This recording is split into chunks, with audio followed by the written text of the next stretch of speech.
Olá, eu me chamo Caio Brusaca, sou médico geneticista e muito obrigado pelo convite para participar do sexto encontro de residentes geneticistas, o IGN 2020. Hoje nós vamos falar um pouco sobre abortamento habitual na ótica da medicina baseada em evidências. Antes de tudo, o conceito de perda gestacional de repetição ou abortamento habitual seria 3 ou mais perdas gestacionais com menos de 12 semanas. As principais causas relacionadas ao abortamento habitual são as alterações cromossômicas, as trombofilias adquiridas hereditárias, as alterações endocrinológicas, os fatores imunológicos, o papel masculino e o famoso idiopático. Quando a gente fala em perda gestacional de repetição, a gente, na maioria das vezes, os casos são idiopáticos, ou seja, quase 60% dos casos, 5% deles está relacionado a alterações genéticas, 15% relacionados a alterações de trombofilia, 20% relacionados a alterações endócrinas e 0,4% relacionados a doenças infecciosas. As doenças imunes eu coloco como interrogação, pois ainda não está bem estabelecido a influência do abortamento habitual com as perdas gestacionais de repetição e fatores imunológicos.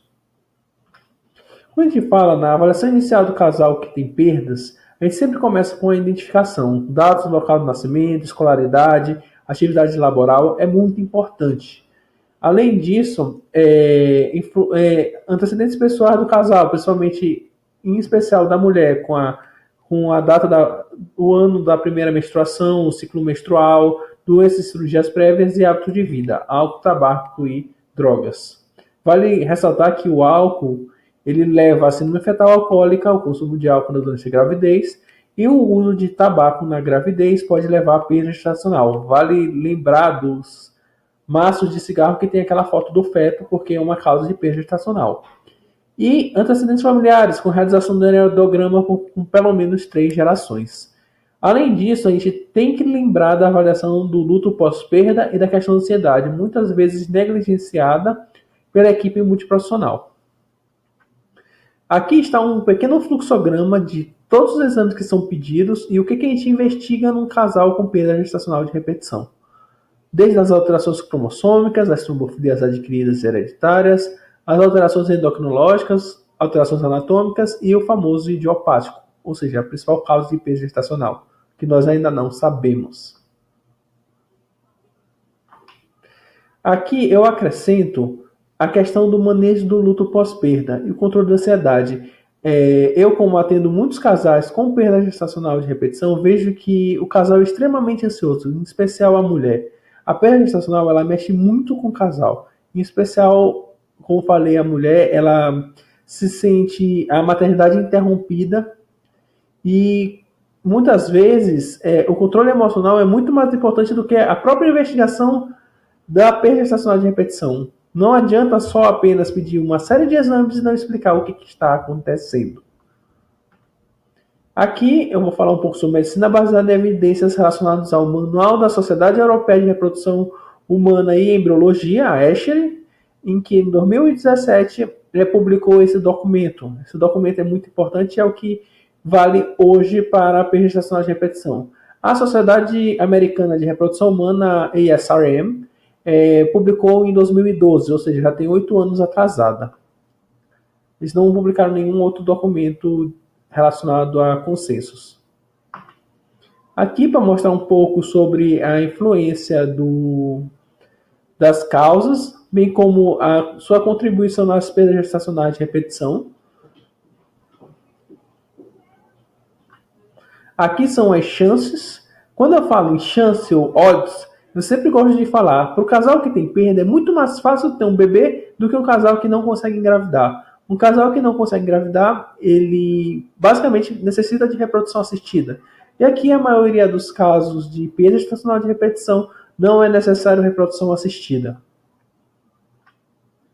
Quando a gente fala em alteração cromossômica, é alta a frequência de alterações no produto do concepto ou do material do aborto.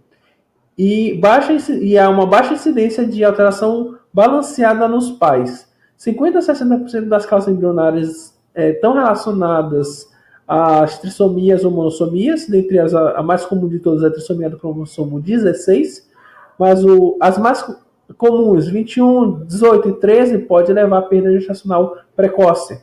Outra causa muito comum é a monossomia do X, síndrome de Turner. 3 a 5% dos casais, um dos parceiros possui alteração cromossômica balanceada, uma translocação robertsoniana ou uma translocação equilibrada. Quando a gente fala no cariótipo convencional dos genitores, 3 a 5% um dos parceiros possui essa alteração equilibrada. 50 a 10% de chance é a chance de gravidez espontânea mesmo numa translocação equilibrada, mas pode levar a uma translocação desbalanceada e por isso pode causar inclusive um quadro sindrômico na criança. Tem que levar isso muito em consideração. O cariótipo não é preditivo de uma nova perda, como eu falei. O casal que tem translocação equilibrada pode ter um filho normal sem translocação e sem cromossomos desbalanceados. Aqui para mostrar um pouquinho quais são as alterações que não são causa de perda gestacional. A primeira delas é o aumento ou diminuição da heterocromatina, o famoso QH+, ou QH-. O aumento da região de satélite, em que também não está relacionado às causas de perda gestacional de repetição. As presenças de sítio frágil também não são causa de perda. Sítios frágeis estão muito relacionadas a meio de cultura pobre em folato. Isso mesmo, meio de cultura pobre em folato. Coisa meramente laboratorial e não orgânico do indivíduo daquele cariótipo. E as inversões pericêntricas e paracêntricas também não são causa de perda gestacional de repetição. Vale ressaltar que essas alterações também não aumentam a chance de ter um filho com problema, bem como também não aumenta a chance de infertilidade. Quando a gente fala em estudo do material do aborto ou produto do concepto, a gente fala principalmente em anatomopatológico, que é o exame mais comum, que normalmente os obstetras já pedem de rotina. O cariótipo convencional, que inclui-se no cariótipo convencional o grande problema do não crescimento celular, por conta de ser um material não tão simples de manuseio quanto um sangue periférico, bem como a questão do cariótipo de feminino normal. O feminino normal, eu não sei se aquele material encaminhado é do feto ou da mãe. Quando a gente extrai o DNA a partir desse material de aborto, o que acontece? Eu posso utilizar técnicas muito mais sofisticadas, como a técnica das múltiplas amplificações de sondas dependentes de ligação, o famoso MLPA, para as regiões subteloméricas. Para quem não conhece, regiões subteloméricas são as pontas do cromossomo, bem próximo do telômero do cromossomo. Existem duas sondas principais, a P036, a mais utilizada, ou a P070.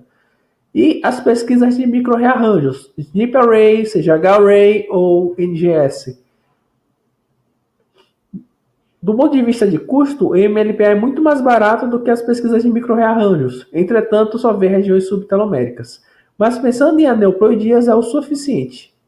O resultado normal deste teste se descarta a causa genética para aquela perda, não para as outras. Evita também a avaliação e tratamento desnecessário, ou seja, uma vez que eu provo que o cariótipo dos restos ovulares está normal, não há necessidade de análise embrionária. Bem como o embrião aneuploide indica a maior probabilidade de sucesso numa gravidez subsequente, com grau de evidência 3. Aqui, mais uma vez, para mostrar o que o manual da Esri fala, que a grande pergunta é qual é o valor de pesquisar fatores genéticos no diagnóstico da perda gestacional de repetição. O cariótipo convencional, ele não deve ser feito rotineiramente, mas a gente acaba sempre fazendo. Eu sempre prefiro fazer o cariótipo convencional de todos os casais que eu atendo, inclusive casais que não têm perda gestacional de repetição. Existe essa associação, é um fator que contribui, existe um prognóstico e o tratamento. Ele coloca como não, porque se o cariótipo é normal, realmente não deve ser feito nenhum tipo de tratamento. Mas se o cariótipo dos pais for alterado, pode ser feito o teste genético pré-nacional para rearranjos cromossômicos estruturais, o famoso PGT-SR, que é uma dos tipos de análise embrionária no tratamento de reprodução assistida, fertilização in vitro. Aqui, dando uma pausa, vamos falar um pouco sobre as trombofilias. Antes de tudo, trombofilia significa a predisposição para formar trombos. Nossas veias é como se fossem canos que passam líquido que é sangue. Existem veias grossas e veias finas. Nas veias grossas o trombo passeia e nas veias finas ele pode entupir e formar a famosa trombose. Quando a gente fala em trombofilia, existem as trombofilias adquiridas e as hereditárias. Aqui eu vou falar inicialmente da adquirida e a mais importante de todas, que é a síndrome do anticorpo antifosfolípide.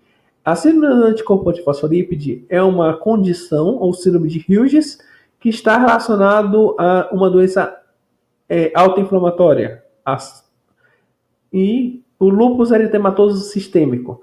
A SAF é a única trombofilia que existe comprovadamente associação com resultados gestacionais adversos. 90% de risco de perda gestacional nas portadoras, 15% dos abortamentos de repetição. Ainda falando sobre isso, existem os critérios laboratoriais, que é ter 2 testes positivos com intervalo mínimo de 12 semanas, ou seja, 3 meses. A gente sempre pede anticorpo anticardiolipina IgG e IgM, pode ser feito um ou outro alterado, a anti-beta-2-glicoproteína 1, IgM e IgG, e o anticoagulante lúpico. Esses 3 exames, eles por si só já podem falar como critério da síndrome do anticorpo antifosfolípide. Existem outros antifosfolípides, só que esses não devem ser solicitados. Antifosfatidilcerina, entre outros. Eles não têm uma validade muito importante aqui para trombofilia adquirida. Os critérios clínicos seria ter um ou mais episódios de trombose. A maioria das vezes vem apenas perda gestacional de repetição, mas às vezes vem caso de pessoas que tiveram trombose mesmo. Um ou mais resultado adverso de gravidez, incluindo 3 ou mais abortos recorrentes antes de 10 semanas, excluídas as causas anatômicas, genéticas e hormonais. Um ou mais perda gestacional após a 10ª semana, ou um ou mais partos pré-termos antes de 34 semanas, devido a pré-eclâmpsia grave, eclâmpsia ou insuficiência placentária, síndrome HELP. Tudo isso como consequência da trombose placentária. Aqui a gente fala muito de trombose placentária. Aqui mostrando mais uma vez o que o manual da Escher fala, qual o valor de pesquisar a trombofilia em mulheres com perda gestacional de repetição. Vale ressaltar que esses exames são apenas para mulheres, não para o homem. Aqui existe realmente uma forte associação entre os screening, utilizando esses exames, e a evidência, ele coloca a evidência fraca para tratamento, mas o tratamento aqui é a heparina de baixo peso molecular, ou o Clexane /Versa, nomes comerciais. Quando a gente fala em trombofilia hereditária, a gente está falando das outras trombofilias, a deficiência da proteína C, a deficiência da proteína S, a deficiência da antitrombina 3, o fator 5 de Leiden e a protrombina. Esses 2 últimos são feitos a partir de exames genéticos e os 3 primeiros são dosagens séricas. A associação com abortamento recorrente é muito controversa. É mais evidente com perda de segundo trimestre e morte fetal inexplicável. De vez em quando a gente atende casais em que o bebê era perfeito e na 37ª semana a criança falece do nada. A gente tem que sempre pensar em trombose placentária, né? Os testes de trombofilia não devem ser solicitados rotineiramente em perda de repetição, mas na prática a gente sempre pede esses exames, tirando o fator 5 e protrombina. Fator 5 e protrombina, a cada dia que passa, eles caem mais o desuso na investigação das trombofilias hereditárias. E eu não coloquei aqui a questão da hiperhomocisteinemia, ou aumento da homocisteína. O aumento da homocisteína, ela pode levar a um evento, a um ambiente trombofílico, vamos dizer assim. E por conta disso, pode ocorrer uma trombose placentária em mulheres com hiperhomocisteinemia. O tratamento para hiperhomocisteinemia é reposição de vitaminas, vitamina B6, B9 e B12, sendo a B9 o ácido fólico. E esse é o verdadeiro tratamento para hiperhomocisteinemia. Eu tenho uma paciente que ela tinha um exame acima da leitura da máquina. A partir do momento que eu comecei a tratar ela com as vitaminas, dosagens altas dessas vitaminas, ela baixou os níveis de homocisteína. Diferente do que o obstetra dela propôs. Ele basicamente propôs, usa o Clexane, a Versa, e pronto, durante a gravidez. A gente tem que pensar que a pessoa que tem trombofilia e tem, por exemplo, hiperhomocisteinemia, pode ter uma trombose. E o cuidado ele tem que ser amplo, não é só a gravidez. Quando a gente fala em prevenção de trombose, é prevenção em casos de viagens longas, uso de meia elástica, ou seja, não é só a gravidez, tem todo um cuidado adicional que aquela pessoa tem que ter. Quando a gente fala em trombofilia hereditária, o que o manual da Estre fala é exatamente esse, que não é bem estabelecido essa relação, it's unclear, não deve ser testado e não há tratamento. Quando ele coloca não há tratamento, não há tratamento relacionado a uso de heparina de baixo peso molecular e essas alterações, incluindo, como eu falei, fator 5, protrombina, deficiência de proteína CS e estrombina 3. E o MTHFR a gente vai falar agora. MTHFR, ou a famosa metilenotetraidrofolato redutase, um gene muito importante lá na conversão da metionina, se não me engano, e está relacionado à questão do ácido fólico. Entretanto, por mais que a gente sempre vai ver as pessoas pedindo MTHFR para trombose ou para trombofilia, o MTHFR ele caiu por terra. Por quê? Percebeu-se que mais de 70% da população é heterozigota e quase 30% é homozigota para as duas principais polimorfismos relacionados ao MTHFR, incluindo MSS7T, que é a famosa termolábio.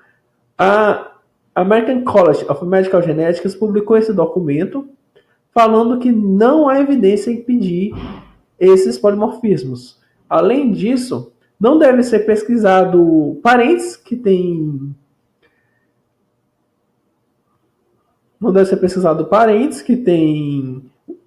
um desses polimorfismos, bem como não há indicação de uso de metilfolato em mulheres que têm MTHFR com algum desses polimorfismos.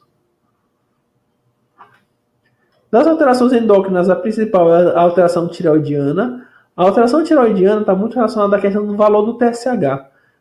Valor superior a 2,5 aumenta o risco de perda gestacional. 2,5 é normal para uma mulher que não quer engravidar, mas para mulheres que querem engravidar, pode ser alterado. A hiperprolactinemia, ela deve ser relacionada somente se tiver sintomas da lactorreia, alteração menstrual, mas sempre eu gosto de falar, a alteração endócrina tem que ser corrigido antes de começar a tentar engravidar.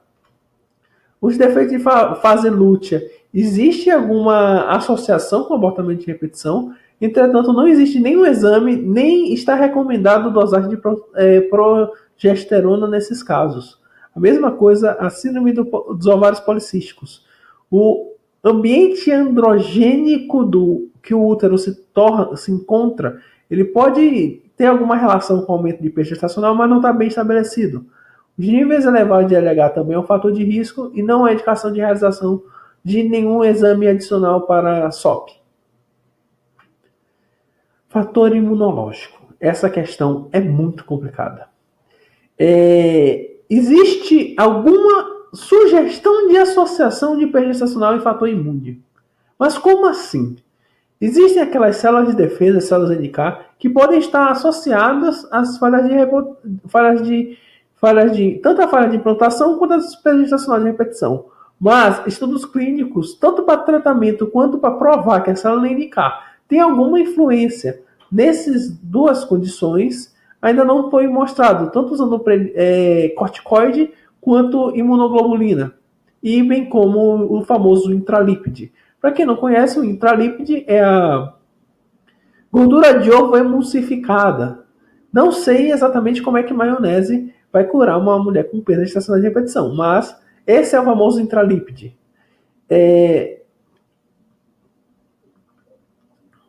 Não existe também uma padronização quanto a como se avalia essas células NK uterinas. Tem muitos obstetras que solicitam célula NK no sangue para tentar predizer como são as células NK uterinas. A célula NK uterina teria que ser feita a partir de uma biópsia de endométrio. Além disso, existe um valor prognóstico incerto. As outras evidências são necessárias para confirmar ou refutar o papel da avaliação da célula NK, para poder triar que mulheres poderiam se beneficiar da tal da imunoterapia, que seria a imunoglobulina, ou corticoide, ou intralípide. A compatibilidade HLA é extremamente controversa. Durante muito tempo se utilizou o famoso cross-match, e as vacinas hoje são proibidas por N motivos. Um deles é que muitas mulheres contaminaram, e outros porque não tem eficácia nenhuma de evidência clínica. Como eu falei, nenhum teste imunológico atualmente é recomendado na falha gestacional recorrente. Isso é com grau de evidência 1. Quando a gente falou muito em papel feminino. E o papel masculino? O principal papel masculino, claro, alteração do cariótipo do marido. Mas existe alguma influência da qualidade dos gametas e a qualidade do sêmen para contribuir nas perdas gestacionais de repetição? A gente sabe que estilo de vida pode levar a uma piora da qualidade espermática. Tanto fumar, uso de álcool, atividade física, dentre elas ciclismo, e peso corporal, IMC. Aqui eu incluo também a questão da varicocele, que é o aumento das veias do complexo pampiniforme. E tudo isso leva a um maior estresse oxidativo. E o estresse oxidativo está completamente relacionado ao aumento da fragmentação do DNA espermático. Existe esse exame comercialmente feito, ele é mais solicitado principalmente por andrologistas e por médicos de reprodução, infertileuta. Não é um exame que médico geneticista solicita muito. Existe alguma associação moderada, mas o tratamento ainda não foi bem estudado. Não há tratamento. O que muitas pessoas fazem para aumento do estresse oxidativo é dar vitamina E e zinco. E polivitamínico, como o Vitergan. Mas ainda não foi provado que esses exames realmente diminuem a qualidade do DNA espermático. Aqui para mostrar mais uma vez o que o manual da Escher fala sobre a influência do fator masculino. Quanto às medidas terapêuticas, vamos falar um pouco sobre o que a gente tem que informar. No mínimo, mais de 50% dos casos não tem causa aparente, ou seja, acaba sendo idiopático. Investigar não quer dizer tratar. Saber a causa é diferente de fazer um tratamento. E a gente não pode falar em tratamento antes de saber a causa. Que muitas pessoas fazem heparinização empírica, o Clexane empírico, e não está bem indicado, porque o Clexane tem risco inclusive de sangramentos graves.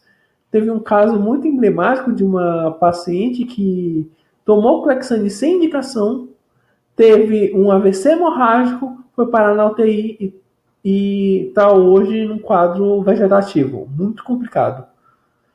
Claro que esses são casos extremos, para mostrar que a gente não pode, quando o risco supera o benefício, não se deve usar uma droga, assim como não se deve pedir um teste genético quando o risco supera o benefício.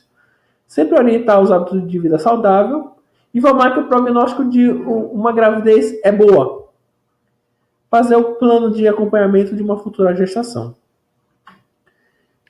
Assim, muito obrigado pelo convite. Foi um maior prazer estar aqui com vocês. Aqui eu deixo os meus contatos, o meu e-mail contato@brusaca.com e meu e-mail brusaca.com. Lá é onde você consegue encontrar muitos outros textos e materiais relacionados à perda gestacional de repetição, bem como outros temas de genética. Muito obrigado.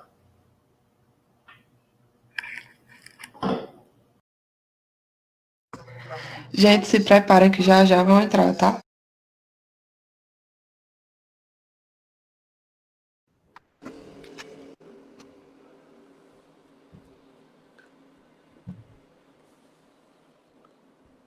Oi, Só ia pessoal. falar que era. Oi, pessoal, tudo bem? Ótima palestra aí do Caio. Agora a gente vai para as perguntas, tá bem? Bom, a primeira pergunta, na verdade, vai ser minha mesmo, né? A gente, na verdade, sempre tem essa questão de quando começar a investigar, uma perda, duas perdas, três perdas, porque o que a gente pode, o que você pode falar sobre isso para a gente, Caio? É o seguinte, antes de tudo, o conceito da OMS sobre perda gestacional de repetição seria 3 ou mais perdas gestacionais sem causa aparente. Esse é o conceito da OMS. As pessoas confundem o conceito da OMS do que é o normal. Que é muito comum que as minhas pacientes falem isso. Uma perda gestacional é normal, mas não é normal. O ideal é não ter perda gestacional. Eu, particularmente, se eu atendo uma paciente com uma perda, eu já investigo com uma perda. Tem obstetra que diz, a partir da segunda perda deve ser iniciada a investigação. E ele começa a investigação a partir da segunda perda. Aí ele perde a oportunidade de, na primeira perda, já fazer as orientações que devem ser feitas, principalmente relacionadas ao estudo material do aborto, e acaba que perde a oportunidade de fechar o diagnóstico daquele casal. Tem pacientes que chegam na minha mão com 3, 4, 5 perdas. Eu disse, olha, infelizmente a gente não consegue fechar um diagnóstico, pois o que a gente tem hoje, que são os exames dos pais, nem sempre elucidam o diagnóstico, que são o exame do feto.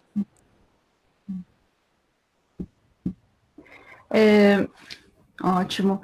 Uma outra pergunta que a gente tem aqui é da Tereza, de São Paulo, né? Ela pergunta se a questão de mudança de hábitos tanto da mulher quanto do homem, isso pode afetar a questão das perdas, né? Tanto, enfim, da gestação desse casal. Você pode falar um pouquinho para a gente sobre isso, sobre essa questão de Sobre hábitos de vida, é como eu falei durante a aula. Fumar é um preditivo para perda gestacional. Isso é clássico. Só que normalmente as pessoas que fumam, inclusive na hora da consulta, dizem que não fumam. Interessante, né? Outra questão, o álcool. O álcool não tem nada comprovado que causa perda gestacional, mas tem a questão da síndrome fetal alcoólica, nunca se esquecer disso. Também temos a questão do fator masculino. Existe alguma associação entre aumento de estresse oxidativo com maior número de perda gestacional, mas não está bem elucidado, tanto é que não deve ser pedido rotineiramente teste de fragmentação espermática para o marido, mas aqui, quando a gente fala em um casal que quer ter um filho, a gente pensa um casal que tem uma qualidade de vida o mais perfeita possível. Eu não posso engravidar se minha tireoide não está boa, eu não posso engravidar se eu estou com diabetes, eu não posso engravidar se eu estou com sobrepeso, eu devo tentar diminuir esse peso anteriormente. Eu não vou engravidar se eu tenho algum outro problema que é fora da gravidez. E, claro, nunca se esquecer do ácido fólico ou metilfolato, como preferir. Gosto sempre de falar da principal diferença do metilfolato com ácido fólico, é que ácido fólico é grátis. Você vai no posto de saúde e pega. Qualquer pessoa pode fazer isso. E o metilfolato tem um custo. Normalmente, esse custo ele equivale aos 3 meses mínimos antes da gravidez. 1 mês antes da gravidez, no mínimo, até mais ou menos 3 meses antes, e os 3 primeiros meses para prevenção de defeito de tubo neural. Certo. Muito bom. A outra pergunta que a gente tem é da Denise Marques, do Rio de Janeiro. É frequente haver casos em que, após exames, não se observa distúrbios no casal? É o mais comum, 60% dos casos são idiopáticos. A mesma questão. Vamos lembrar um pouquinho fazendo um paralelo ao diagnóstico do casal infértil. É mais ou menos a mesma coisa. Mais de 50% não sabe a causa. A gente investiga e não sabe a causa. ou da própria deficiência intelectual. A gente gasta os exames altamente sofisticados e a maioria das vezes a gente continua sem saber a causa do porquê da deficiência intelectual. Na perda gestacional de repetição, isso é muito comum por dois motivos. Primeiro, porque a maioria das vezes não se faz estudo correto do material do aborto. Simplesmente o pessoal fica pedindo um anatomopatológico. Anatomopatológico só vai me dizer se é mola, idatiforme ou não é mola. Ponto. Ele não vai me dizer se tem alteração cromossômica, ele não vai me dizer absolutamente mais nada. E eu preciso investigar o feto. E a segunda parte, realmente a gente não sabe. Como eu falei, existem teorias de que existe uma alteração imunológica relacionada, ou coisas desse tipo, mas ainda é teoria. E muitas coisas que antigamente eram a causa, não são mais, porque estudo vai, estudo vem. O famoso MTHFR é uma delas. Deixa eu te perguntar uma coisa já relacionada a isso, na verdade é minha parte, né? Então, assim, quando a gente tem um paciente, ou enfim, com perda gestacional, a gente deve, então, guardar esse material. O que você me fala dessa questão, assim, da placenta, do feto, fazer algum estudo? O que você recomenda disso? Assim, eu recomendo a realização da investigação citogenética. É muito, muito simples, principalmente quando a gente fala em estudo molecular. A gente pega um tubo estéreo, sabe aquele tubo de urina mesmo, coloca 10 ml de soro fisiológico, o material que sair, mesmo que seja em casa, fechou, levou no laboratório, a gente extrai DNA, dali eu posso fazer qualquer coisa. Outra grande vantagem do estudo molecular é que eu pego mais 5 ml do sangue da mãe e eu posso dizer se o material encaminhado é da mãe ou do feto. Ou seja, o poder diagnóstico aumenta muito. Tanto é que, por exemplo, se não for encaminhado o material do feto, eu sei que é da mãe. O problema da citogenética convencional, cariótipo banda G, é o não crescimento celular, e além do não crescimento celular, a questão relacionada ao feminino normal. O feminino normal é da mãe ou é do feto? É a grande pergunta. E a biologia molecular ela veio para nos auxiliar. Uma outra pergunta que chegou aqui, que achei bastante interessante, do Eduardo. Atualmente, o que se sabe sobre a influência das doenças de tireoide sobre abortamento? Ele falou que ele está tendo uma paciente com 2 abortamentos com Graves. Assim, quanto à questão da tireoide, o que se sabe é que valores acima de 2,5 há uma maior chance de perda gestacional, um prognóstico pior para perda gestacional. Ou seja, mesmo que a mulher não tenha problema de tireoide nenhum, mas perigestacionalmente ela esteja com TSH acima de 12,5, tipo 3, 3,5, é recomendado o uso da levotiroxina, mesmo 1/4 do comprimido. A gente começa até baixar para 2,5 e assim liberar ela para gravidez. Certo. A gente tem mais algumas perguntas aqui. Como funciona a parceria entre o geneticista e o obstetra nessa investigação? Pergunta a Camila Begui. Como funciona? Como funciona é assim. Tem obstetras que já, inclusive que já estão consagrados no meio das perdas gestacionais, e eles simplesmente fazem a investigação inteira. Eles nem mandam pra gente. Tem alguns obstetras que já encaminham para a genética, inclusive 60% da minha agenda hoje é perdas gestacionais, e acaba que eu dou um suporte muito bom para o obstetra, porque ele não sabe ver um resultado de um cariótipo. Se lembra aqueles polimorfismos de QH+, de aumento de região de satélite, qualquer alteração que seja diferente do 46XY, 46XX, o obstetra ele fica na dúvida, porque eu sei que é muito falho nos cursos médicos a questão da genética. A gente não sabe, não aprende a ver cariótipo, não sabe nem que esse exame existe. E nos cursos de residência de ginecologia e obstetrícia também, infelizmente, é muito fraco. Então eles acabam encaminhando bastante casos de perda gestacional para a gente. Verdade. Outra pergunta que a gente tem aqui é da Kisila Jacira Lopes, do Rio de Janeiro. Tipo sanguíneo diferente e perda fetal. Poderia falar um pouco sobre isso? É o seguinte, tipo sanguíneo, a BO não faz diferença nenhuma. Quanto à questão do RH, a gente só tem que lembrar da doença hemolítica recém-nascida, antigamente conhecida como eritroblastose fetal. Só que esse tipo de alteração, normalmente a criança nasce, ela tem um problema de anemia grave pós-nascimento. Ou seja, tipo sanguíneo não vai fazer tanta alteração. Eu vou só fazer um adendo que eu normalmente não falo nas aulas sobre perdas gestacionais, porque já é um exame de praxe para quem a gente sempre pede, que é a eletroforese de hemoglobina. Existe na alfa-talassemia um tipo de hemoglobina H que pode levar a uma perda, só que mais relacionada ao segundo trimestre. Mas isso aí é muito específico, que a criança nasce, a gente sabe que ela tem uma anemia grave e acaba dando diagnóstico ali mesmo. Não é o quadro que a gente está falando. Aqui a gente fala de uma perda gestacional de um bebê que aparentemente não tem nada, ou se ele tem uma perda tão precoce que eu não consegui medir a TN, não consegui ver nenhuma alteração no ultrassom. Certo.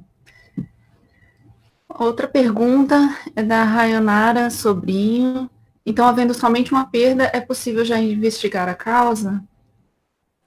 Sim, com certeza. Tendo uma perda, vou voltar. Se ela foi muito bem orientada, na primeira perda eu já consigo fazer o cariótipo convencional molecular dos restos ovulares. E assim que o casal voltar desse período de um ou dois meses, normalmente, que é isso que acontece, voltar com a gente, eu já começo a investigação com aqueles exames que eu falei durante a aula. Outra pergunta é, uma vez que o metilfolato é para evitar a malformação do tubo neural, por que administrar 3 meses antes da gestação? Ótima pergunta, da Michele Oliveira Silva. Essa pergunta é muito interessante. Antes de tudo, eu me lembro de uma grande palestra que eu assisti no congresso de 2017, lá em Bento Gonçalves, que foi com o Richard Feynman, que eu perguntei exatamente isso para ele. Ele falou o seguinte, as nossas farinhas já são fortificadas. Eu tenho um sonho de ser pai, mas eu nunca vou gestar uma criança. Porque a farinha é fortificada para todo mundo. A farinha é fortificada com ácido fólico, que é vitamina B9. A questão é, eu preciso ter uma... Assim como a história da tireoide, eu teria que ter uma dosagem mínima de ácido fólico correndo no sangue da mãe antes da gravidez. Esse é o ideal. Por isso que a gente pede para iniciar o ácido fólico antes de começar a tentar engravidar. Outra informação que eu gosto muito de falar, que é um equívoco que muita gente faz, não deve dar ácido fólico para o homem, porque não vai fazer diferença nenhuma, tá? O homem não faz diferença da ácido fólico, não. É que eu já ouvi algumas coisas do tipo que ácido fólico melhora o espermatozoide, deixa ele mais forte, assim como polivitamínicos. E não é bem assim que funciona, tá? Interessante. A gente tem uma outra pergunta aqui da Michele também, que é em relação à biologia molecular. Inúmeros marcadores podem ser investigados. Existe alguma recomendação de algum marcador específico? Gente, tudo certo por aí? Todo mundo assim, pronto? eu não entendo exatamente como assim marcador. Entendeu? O que seria o marcador? Tudo certo. É que eu não entendi a Pronto. pergunta. Porque assim, a investigação é aqueles grupos de doenças, alterações com trombofilia, alteração tireoidiana, para perdas gestacionais acima de 20 semanas, ver alteração uterina, e não há marcadores, tipo superfície de membrana ou coisas desse tipo que eu entenda que faça alguma diferença na perda gestacional. Só se ela conseguir dizer que marcadores seriam esses para poder entender um pouquinho melhor a pergunta. Entendi.